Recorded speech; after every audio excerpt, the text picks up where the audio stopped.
All the content contained in this webcast is for informational purposes only. The investments and strategies contained in this webcast may not be suitable for you.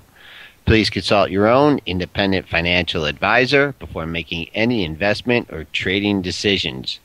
Good morning, traders and investors around the world, and welcome to Wednesday's edition of premarketinfo.com, where we prepare you for the most important hour of the day, the first hour. Well, good morning to you, Dennis. Pretty quiet 7-point range here in the S&Ps this morning. Yeah, it's been pretty quiet overall, Joel. Oracle reporting last night. That's giving a little bit of lift to the tech sector as it's trading a little bit higher. And some of your financials, like Bank of America, trading higher too. But otherwise, the action's pretty muted. I've managed to make a high at 1305.75 in the pre-market. That's above Monday's close, which has been the high of the move so far, as well as yesterday's Globex high, which was 1305. So if that 1305.75 holds as the high of the day, we have a downside target of 1393. Looking at the Globe under the $1,400 level, the closed right on that nice round number. Made a low at 1398.75. If that holds as the high of the day, we have an upside target of 1311.50. Right now, just trading around mid-range, Dennis. But unless we take out that overnight low, 1398.75, we're poised to make another high of the move. Moving on to the Big Ten, ExxonMobil yesterday snuck its head above the $87 level. Not as quite as high as the previous day, but major resistance just moving up from 87.10 to 87.19. Really seems to be struggling that 87 handle. Closed at 86.60. That will be support. We're trading above that number. And even though the SPUs were relatively lower, the Tuesday's low moved up to 86.32. So you got the support moving up and the resistance coming down. Yeah, Joel, or you mean the resistance coming up a little bit. Both actually came up a little bit. 87.19, you're right. That put a top on it 2 days ago, or 87.18, and 87.10 yesterday. And if you go to the three of the four sessions before that, it was 86.99, 86.83, 80. So call this whole area 87 to 87.20 as major resistance. If we can break above there, then we start talking about that 87.90 area where the 52-week high has topped out at 88.13, and we topped out even back earlier this year at 87.94. So until we can get above 87.20, then you might have a 60-cent move to the upside before you get to that next resistance point. And 86 on the downside is still support. We didn't quite get there yesterday, but I think still your major support at 86. Okay, moving on to Apple Computer. I told you, Dennis, my quotes must be off. They must be off again today. Apple is trading down $1.56 here. Big day yesterday again, closing level for the second time. Really, the only numbers we have on the upside are the all-time high close at 605.98 and 606.90, which was the all-time high. Above there, if you look on the site for the numbers, I have numbers all the way up to 640, Dennis. I'm just getting tired of it blowing through my resistance numbers. So I moved it up. I'm not going to miss it today, man. I don't think it's traded over 640. Coming back on the downside, I'm looking at, we are trading down in the pre-market. But the way things are shaping up for now, the former all-time high at 601.10, we haven't approached that in the pre-market. You have to play from the long side unless it takes... Very, very, very hard to play this from the short side. Everybody keeps trying to call a top. Who knows where it is? It can, bubbles. I'm not saying it's not a bubble here, but they can continue to inflate for a long time before they burst. And this Apple stock continues to march higher. Funny, the last couple of days it's opened down, but then rallies and closes up. I mean, before it was opening up and then rallying and closing up. So, so either way, the end result's the same. That it ends up usually higher on the day. But interesting that it's starting weak, but just finding buyers throughout the day. Everybody wants to own this stock. Okay, moving on to IB. And taking a little bit of a breather, Dennis, after making that all-time high last week at 207.52. We were focusing on that 206 level earlier in the week. There was a big print on the close on the low on Friday. It's been leaking a little bit from there. Real good level to keep an eye on the downside here, folks. 203.70, which was yesterday's low. That coincides with the 5-day low at 203.64, so that is excellent support. If it does take out, we could be drifting down to the 6-day low at 201.61. The up and down, Dennis, each day. The last couple days, we've had since making that high at 207.52, we've had two lower highs. So let's just keep an eye on that 205 level on the upside. A couple of weaker days for IBM. Last night after hours, it was getting a little bit of a pop off the Oracle numbers. It was trading quite a few shares traded around 205, so up 75 cents. So that could put a little upward pressure on the Oracle, having good numbers there last night on IBM. But again, it looks like the chart's kind of temporarily broken here. I'm saying temporarily because these things can turn around in a hurry. But it looks to me like you still want to be a seller of rallies until we can start making new 52-week highs there, Joel.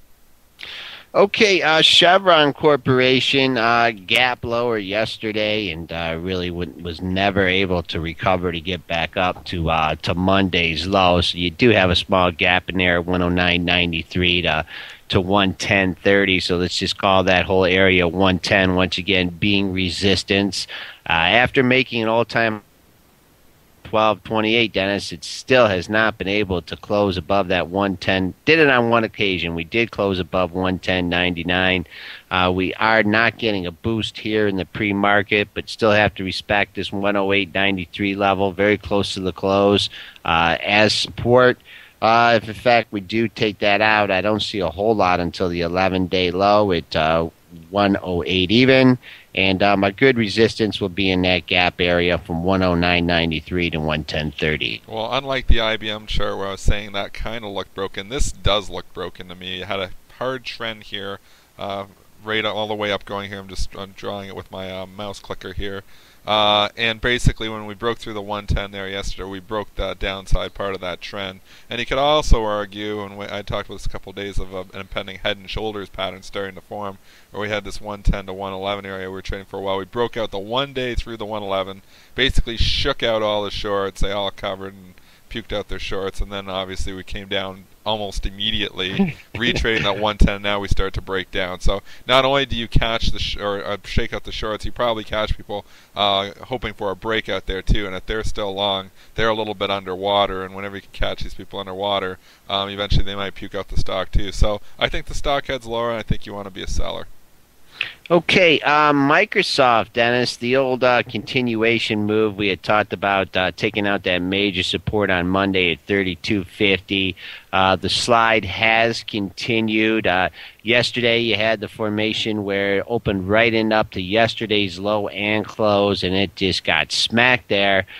Traded down here to a multi-day low. We haven't traded below 31.90 since March 8th. So see if it can mount a little bit of a recovery here up in the pre-market, just a nickel. So now that psychological 32 level was act as support. You really don't have a lot of cushion down to that 31.74 level. A 32 can hold.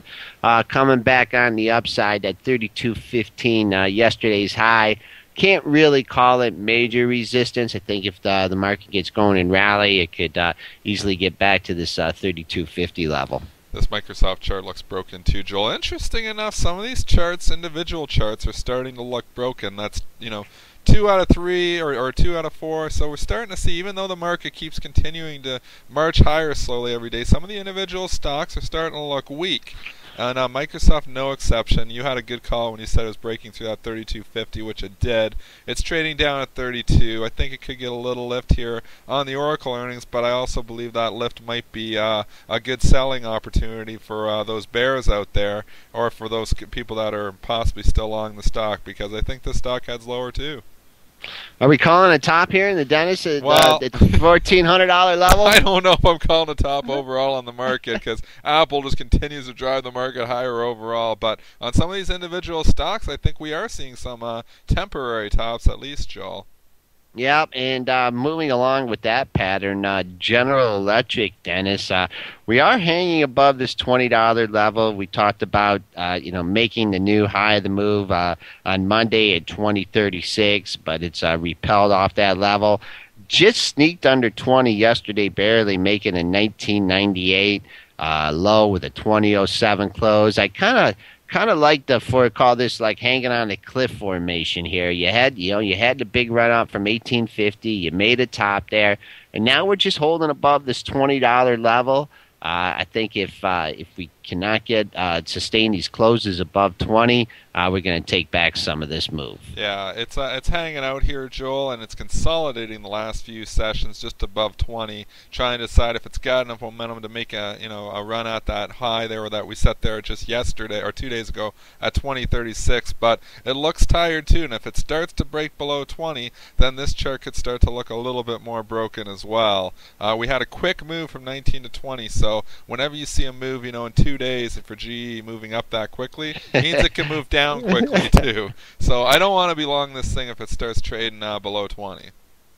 Okay, for you range traders out there, Procter & Gamble provided an excellent opportunity yesterday, making a high 3 cents below Monday's high and making a low 6 cents below Tuesday's low, or Monday's low. So if you guys understand that, you're doing a good. Basically, tight range, 67.50. It's just mounting to be major resistance here. 66.90. I call that support. We get below the 66.90 level, I think we're going to float back to 66. You also had a double close there at 67.21. So Procter & Gamble having a hard time deciding what to do here, but a move is on the horizon. Seems to be sellers here, Joel, all in this mid-67s, and a good pointing out that the range was all virtually identical, 67.48, 67.45. Like I said yesterday, I'm starting to see some size form in the 67.50 area. Those high-frequency guys love to lean on that size, so they're selling in front of that, and that's why you see the stock start to top out 67.45, 67.48. That size gets taken out 67.50. Don't get too excited because we're met with more size in the 67.90 and the 68 area. Okay, let's see if the big boys are right on this one. AT&T is kind of bucking the trend of these other stocks. Did make a new high for the move yesterday, 31.83 with a 31.79 close, maintaining that level in the pre-market.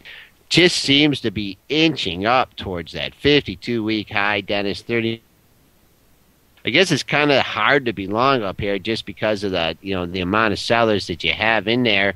But being long has been the trend. So until we take out Tuesday's low, 30, you got to prepare to buy dips in this issue. Yeah, we just are coming into so much resistance. Like I see size at 31.90, I see size at 32, the 52-week highs at 31.94.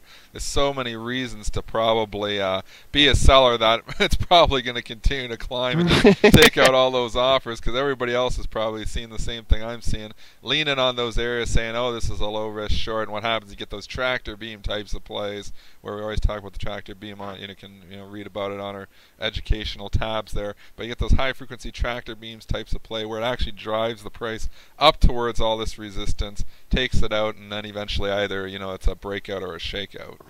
Okay, we'll roll the tape from J&J from yesterday. Still, you talk about a tractor beam. The 65 area seems to be the tractor beam. It keeps pulling this stock in. Significant level on the downside. The last four lows between 64.76 and 64.90.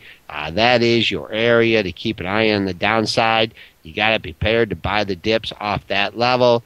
Resistance coming down at 65.27, moves down to 65.13. This thing is winding up here for a move, and it just seems to be that there's pressure on this stock on the downside. Yeah, I think we were saying that yesterday too. That 65 area is like a magnet. It gets up above 65.20, 65.30, pulls back to 65. Gets below, starts trading 64.75 here, comes back to 65. 65 is a magnet, and the way you trade those kind of things is basically that. It starts to move away from it significantly, and you trade it hoping that's going to go back to that price. From a resistance standpoint, 65.5, starting to see some size form in there. Same deal as the Procter & Gamble. Those high-frequency guys like to lean on that size, so expect major high-frequency resistance from 65.40 all the way to 65.50. Okay, and our final component, Pfizer Corporation, was able to recover from a lower open, sniffed at $22 level again, but we repelled at the end of the day, closing at 21.80, just off the low at 21.76. Just kind of a similar chart here to GE, just kind of like hanging on, use that 2176, 2180 as support. Perhaps some of you longer term traders, if you want to try, you should be safe somewhere with a stop above the 22 level. It seems like it's going to take a new drug trial or a raising dividend to get that thing above 22. Major resistance up there at 22. If you're listening to our show, we've been talking about that, and if you were able to get short off that level yesterday, good job. That level just continues to remain major resistance here, and I'd be a seller of that level until it can start up breaking out and making new 52-week highs. Okay, it looks like some of the premarketinfo.com listeners are jumping the gun here on our bearish calls in the market, hitting the SPUs a little bit, just hanging out above the unchanged level. Support still stands at the close down to the overnight low at 1398.75. If in fact that level is breach, perhaps we can go down and finally crack the 1391.75, which was yesterday's low. That's our SPU and Big Ten show. We'll be back with our market movers.